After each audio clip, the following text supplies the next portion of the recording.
Nah, orang yang kaya hatinya tuh sabar ya. Ketika Allah lagi nahan, ya udah nggak apa-apa. Waktunya mantap, makan tabungan ya dinikmati. Dan tabungan juga dari Allah. Pada waktunya manset, jual aset ya dinikmati. Pokoknya mah nggak ada masalah tentang ada dan tiada, karena dua-duanya juga fakana khairullah, baik. Lalu nanti waktunya diambil oleh Allah, ridho ya. Pada waktu Allah ngambil harta yang dia titipkan, ya ridho. Nah, ini orang yang kaya hati mah seneng aja, nggak ada masalah. Allah waktu ngambil uang, ngambil kendaraan, ngambil rumah, asalnya segala ada, terus jadi nggak ada, ya nggak apa-apa. Dan memang semuanya juga milik Allah, titipan Allah. Nah, faman rodiya falahu ridho. Barang siapa yang ridho kepada apa yang Allah beri, apa yang Allah ambil dan yang Allah tetapkan, maka Allah ridho kepadanya. Dan orang-orang yang gina fi qalbi itu senang aja dengan pemberian Allah, nggak ada komplain ya. Kan ada yang aduh kita tuh harusnya untungnya, sayang nih untung cuman 90 juta, ini harusnya untungnya 95 juta nih. Aduh, tuh untung 90 juta masih ngadat lagi ya. Ada orang yang terus rewel aja terus dengan dunia ini. Gak usah lah, dibuat lebih simple, lebih ringan, lebih rileks dunia ini. Yang bernilai itu adalah sikap terhadap dunia ini, bukan dunianya. Dunianya ini milik Allah sepenuhnya. Lillahi ma fis samawati wa ma fil ard. Milik Allah semua yang ada di langit dan di bumi. Dah nggak usah ngebanding-banding dengan tetangga, nggak usah ngebanding-banding dengan teman angkatan, nggak usah, nggak ada kerjaan. Semuanya Allah yang ngatur kok. Wah, kalau gitu gimana dong, kalau kita ingin banyak rezeki, ya udah 5A, tekad kuat, berbanyak tobat, jauhi maksiat, tingkatkan taat, tebar manfaat. Ya udah. Apakah nanti rezekinya bakal banyak? Gak perlu banyak, yang penting itu cukup. Ya, kalau jumlah itu cukup. Sekarang sepatu banyak, nggak ada yang cukup, mau apa? Ya kan? Tidak perlu. Apakah kita perlu jadi orang kaya? Kalau kaya hati perlu, kalau kaya harta tidak. Ya, Rasulullah justru lebih cemas dengan dibukakannya dunia, karena kalau orang udah dibuka dunia itu kecenderungannya udah nanti bertengkar dia satu sama lain, ketipu. Tapi Rasulullah itu lebih mencemaskan umatnya dibuka dunianya.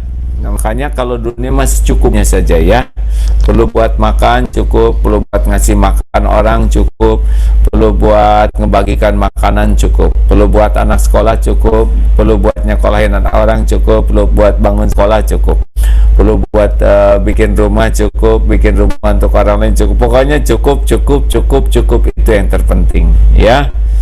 Setuju kawan-kawan? Masih ini sudah segitu aja.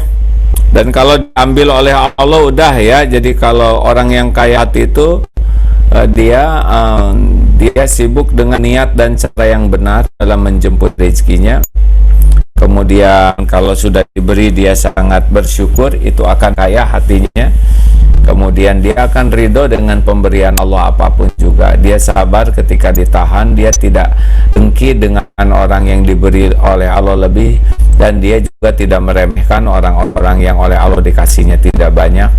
Lalu dia akan senang saja dengan apapun yang Allah perlakukan terhadap hartanya, karena dia tahu harta itu milik Allah dan hanya ladang amal berbekal untuk bisa pulang selamat.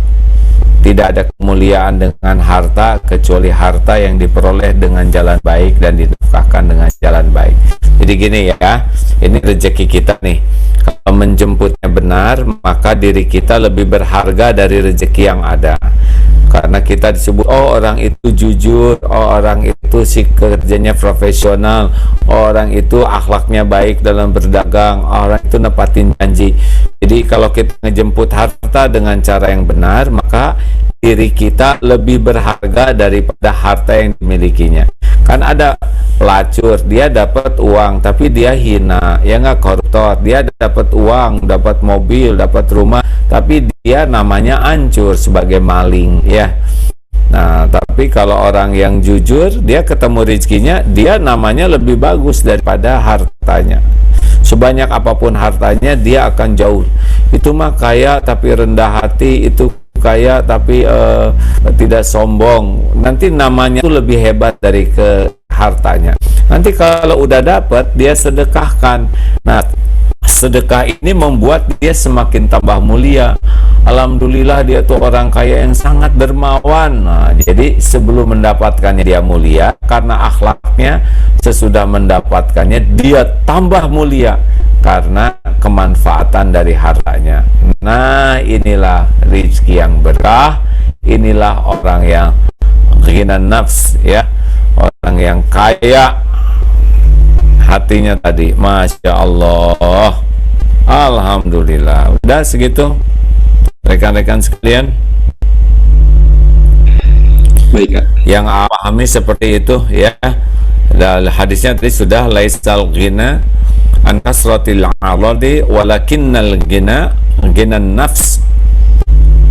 Bukanlah kekayaan itu karena banyaknya harta, tetapi yang kaya adalah kaya hati. Jadi orang yang tidak punya uang, hatinya baik, tidak minta-minta, tidak menghibah, itu kaya hati, ya. Kaya harta belum tentu kaya hati. Kaya hati insya Allah hatinya kaya, ya.